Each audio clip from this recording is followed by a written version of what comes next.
É um trabalho de processo civil, como a senhora já sabe, onde a gente entrevista, né, pessoas que fazem parte, né, desse universo. E a senhora pode, por favor, também nos apresentar um pouco. Bom, eu sou Sônia Marques, eu atualmente sou tradutora, né? Depois de minha quarta vida, sei lá. Eu fui arquiteta de primeira formação, professora das universidades é, de, federais, né? Paraíba, Pernambuco, Rio Grande do Norte, né? E da Bahia. Fui professora também convidada internacional, né, tanto na França como no Canadá, nos Estados Unidos. Pronto, aí agora eu sou poeta, eu escrevo. Tenho já vários livros publicados, ganhei um prêmio da Academia Pernambucana de Letras. Né? Meu nome é Emily, sou estudante de Direito da Fafiri. E a primeira pergunta seria: o que você faz em sua profissão? Veja, o que eu tenho direito, né, a habilidade para fazer, que é pelo concurso, como eu disse, isso está tudo em discussão, outras pessoas, sobretudo o lobby dos grandes tradutores que são empresa, né? Que tudo seja corporativo. Mas até onde hoje são profissionais liberais, que têm o direito, como a gente fez, adquirido por concurso, certo? Bom, então, no estado de Pernambuco é a JUSEP, né? É por estado, e foi no concurso da JUSEP que foi feito e só foi permitido um tradutor por língua. Quer dizer, uma língua para cada candidato, isso que eu quero dizer. Então, por exemplo, tem tradutores, eu sei, tenho colegas que são tradutores de 2 ou mais línguas, mas porque fizeram outro concurso, ou fizeram em outra época. Então, tem tradutores. Isso tudo para dizer que eu, por concurso, só tenho direito de fazer francês, português, português, francês. E é tradutor e intérprete. Isso significa que eu posso traduzir o que é escrito, e posso traduzir o que é oral, e, que no caso, ser intérprete. O oral pode ser feito em cabine, né, em grandes eventos, à distância, né? Ou pode ser feito o que se diz o murmúrio, né, o cochicho, o chuchotement, que agora é feito de um técnico que está ali, né? Antigamente era o caba junto, né? Ficava assim, né? Cochichando. Mas agora, com a técnica, é feito. Mas, quer dizer, isso pode ser feito individual, nesse caso, que é, né, quando um ministro, um político, um artista importante está ali, e, claro, você só vê agora os dois. Como é que um chinês está falando com um brasileiro, como é que um presidente pode falar não sei quantas línguas, né? Então, pronto. Então, eu nunca fiz nem cabine, nem nunca fiz o cochicho, o chuchotement, o murmúrio. Eu só fiz consecutivo. Consecutivos, um dá uma palestra e eu faço depois. Né? E de vez em quando o cara fala muito rápido ou muito devagar. Normalmente, se ele tem texto que está lido, a gente lê antes, ou se for da área, né? Pronto, é isso, o meu trabalho. Como eu disse, eu fiz muito pouco de direito, mas hoje até numa simples certidão de nascimento, eu me dei conta de outras coisas. Por exemplo, era uma certidão que eu já tinha feito, e eles pediram a segunda via ao cartório. E aí, nessa segunda via, tinha a inclusão e a averbação de um CPF. E, por isso, tinham, de acordo com o provimento, a palavra provimento, por exemplo, é uma palavra que não existe exatamente a mesma coisa em francês. Pode dizer, um dispositivo, uma disposição, tem não sei quantos dicionários de termos jurídicos, né?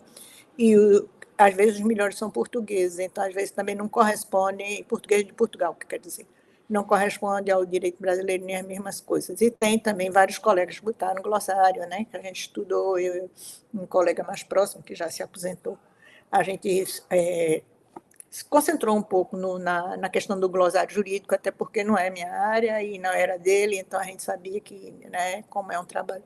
E a gente fez, mas mesmo assim, como eu disse da outra vez, as grandes dificuldades são essas coisas. Por exemplo, um decreto, eu sei que é um arreté, é um decreto, há coisas assim há instrumentos que correspondem mais exatamente a outros não. Instrumentos e cargos. Instrumento, cargo, instituições. Cargos de desembargador, procurador, nem sempre são as mesmas coisas. Tribunal de primeira instância, ou tribunal de segunda instância, ou tribunal de não sei o quê, ou as varas da família, coisa boba, distrito. Os cartórios são o cartório barababá do distrito, da comarca, tudo isso que não existe como divisão territorial da França, né? Aí a gente adapta, bota região, barababá, região, coisa assim. É isso. É isso. Então, muito obrigada. E já seguimos para a próxima pergunta, que seria: muitas pessoas confundem o papel do intérprete, que faz a tradução oral na hora, com o do tradutor, que trabalha com texto escrito. Quais vocês diriam que são as maiores vantagens e responsabilidades de trabalhar especificadamente com o documento escrito no meio jurídico? Olha, veja, aí são as habilidades de um e de outro. Como eu disse, eu tenho a impressão, e pelo menos num das curso de atualização com um colega mais experiente do que eu, que foi um curso sobre tradução simultânea, sobretudo que não era o do chuchotement, que é o do cochicho, porque tradutor que faz o cochicho, dependendo, digamos, um presidente da República, ele deve ter um tradutor que se torna, assim, um amigo, eu não digo amigo, mas que se torna uma pessoa mais ou menos familiar em quem ele tem confiança, né? Vamos dizer, a não ser que não tenha, ele vai de uma coisa para uma língua que é muito diferente, como da raiz e tal, e aí ou o tradutor vem do outro, né? Mas eu imagino que os presidentes, né, tenham tradutores assim, pelo menos para a língua onde a diplomacia é muito frequente, eles tenham pessoas que já são do conhecimento dele, né? Isso para dizer que na responsabilidade eles, olha, quis dizer, você pode alongar a frase, você pode fazer, não é uma frase, uma perifrase, ou não uma alternativa, tá? Você pode explicar. Num congresso, numa conferência, quando é simultânea, numa cabine, você não tem tempo para isso, né? Você está fazendo aquilo para... E eu digo isso porque eu tenho, quando a gente é a espectadora, eu tenho experiência como de ter ido a congresso para outras coisas e ver traduções. Gente, o que foi isso? Coitado, o tradutor foi muito rápido, e aí eu disse, meu Deus do céu, está dizendo exatamente o contrário do que o conferencista está dizendo, não é? Então, eu acho que essa tradução, que é simultânea, num contexto em que a pessoa que está responsável na cabine não conhece quem está falando e é que é feito. Daí porque, às vezes, o tradutor individual, profissional individual, né, que tem a possibilidade de chegar perto do intérprete que ele vai fazer, ele tem mais possibilidade de traduzir o que a pessoa faz do que como é que se diz, o anonimato, ou coisa da cabine, né? Agora, tem uma colega da cabine que ela diz que ela adora só o que ela faz. E a cabine é uma coisa assim, porque exige uma capacidade cerebral, né, da mudança, né, do switch, assim que você está ouvindo uma língua e você passa para outra imediatamente, né? E isso daqui, tem situações, aí você tem que ver. Eu vejo... recentemente eu tive em viagem na casa de uma amiga, de uma ex-aluna minha brasileira, não tem nada a ver com uma coisa profissional, mas somente que nós estávamos em família e os outros, ela fala, agora vive num contexto italiano, eu vivo no contexto francês. Então, nós estávamos numa situação em que nós não podíamos falar português. E a solução com quem eu estava não falava italiano e ela e o companheiro dela não falava francês. Então, o que é que se faz? Let's go, inglês, cada qual com seu inglês mal arrumado. Então, você está falando numa situação em que você está falando de Brasil, ou a outra está falando de Itália. Você está passando do brasileiro, não é? Porque não é nem o português para o francês, mas você está botando aquilo em inglês. Então, e aquilo no ato, né? Enquanto você está jantando, enquanto você está em situações familiares e tal. Claro que aí você arranja, porque como a situação é mais ou menos o que você quis dizer, você volta. Mas você imagina uma situação dessa num profissional intenso, onde as coisas, né, onde o que está em jogo é muito mais grave, né?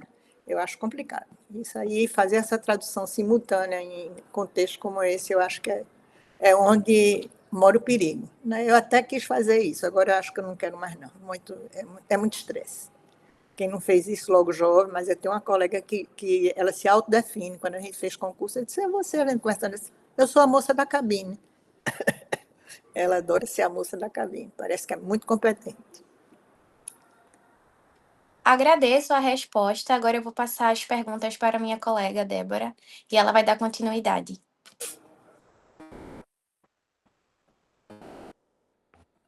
Boa tarde, Sônia. Meu Oi. nome é Débora e eu vou fazer algumas perguntas. A primeira dela é a seguinte: trata-se de uma atuação exclusivamente no sistema de justiça? Não, não, não, não. Olha, tem sistema,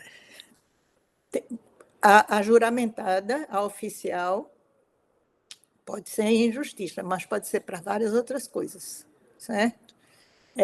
E mesmo na justiça são situações muito diferentes. Por exemplo, eu fiz uma tradução que foi um intérprete, foi um intérprete que eu fiz, que era de uma pessoa que estava num cartório em Salvador e queria fazer uma doação. Ela queria fazer uma doação de um bem dela para uma outra pessoa. Ela de língua francesa, francófona, e que não compreendia português. Então, o cartório lá a colocou, me mandou o texto da sessão para que eu traduzisse. Eu estava com o texto, mas eu tinha que falar com ela, porque não era o papel traduzido para ela ler, né? Ela ia fazer aquela sessão, aquela doação, não era sessão, aquela doação ali no cartório e assinar, né? Então, eu fiz o intérprete.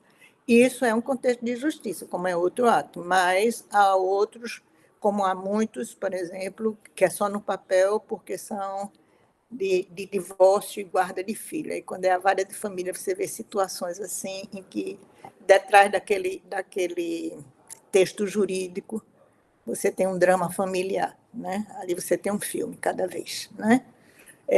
Mas às vezes tem outras situações, por exemplo, muito comum pessoas que vêm para aqui ou que vão para um país francófono e que têm que dar conta de prova, atestado dos meios para viver, atestado de rendimentos, né, das rendas.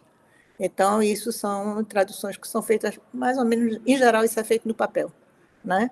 Os estudantes que saem para pós-graduação, para coisas desse tipo, né? Tem que ter, muitas vezes tem que ter, dependendo do país, os meios que eles têm para viver. Então, nem sempre são contextos jurídicos, né? Às vezes são atestados de bens ou coisa dessa coisa. Não sei se eu respondi a isso, era isso. Tem, às vezes, coisas comerciais, por exemplo, de tradução de ingredientes ou de coisa desse tipo, mas para poder registrar a firma, eles têm que dizer que aquilo que foi feito foi por um tradutor juramentado, para poder registrar. Pronto. Muito obrigada. E a outra pergunta que eu tenho aqui é: quais são os tipos de documentos que você mais costuma traduzir no âmbito dos julgamentos? Como eu lhe disse, normalmente, bom, os tipos de documentos que eu mais costumo traduzir, tanto que é um pouco a tabela de preço da JUSEP, né, que certidões de nascimento, nada consta, são certidões desse tipo, são mais. Agora, os outros mais complicados, como eu disse, são do ponto de vista de situações familiares. Atestado de celibato, mas assim, quando entra, sentenças, quando entra um julgamento, né, isso daí que às vezes sentença e julgamento, a gente tem as duas palavras, às vezes francês, enfim, aí, e esses são os mais, claro que são minoritários, né, a certidão de nascimento e as coisas de histórico escolar que não são em casa, isso é o que é sempre, mas as questões mais que envolvem é família. Família e bens, quieta, de uma certa forma. Pronto. Muito obrigada, Sônia. Eu Nada. queria agradecer pela disponibilidade e pelo seu tempo aqui no nosso trabalho. E suas respostas foram muito importantes para esse nosso trabalho e quero muito te agradecer por isso. Não sei se as meninas querem falar uma coisinha, Emily. Já quero agradecer e novamente agradecer de novo pela disponibilidade, né? Da outra vez dei um errinho ali, mas muito obrigada. Suas respostas são muito importantes e contribuem muito para o nosso conhecimento. Muito obrigada mesmo. Que tenha um bom restinho de dia. Acredito que esteja durante a tarde aí, né? Mas muito Aqui nós obrigada. estamos na hora de... Como é? 6h30. Então, fim de noite, na verdade. Muito obrigada, Mas aqui os viu? dias são longos, está o maior sol, está a hora boa de ir para a praia. Tchau, tchau. Muito Tchau, obrigada. gente. Obrigada por conhecer vocês, viu? Boa sorte aí na carreira. A gente está precisando de justiça nesse país. Verdade. Muito obrigada. Tchau.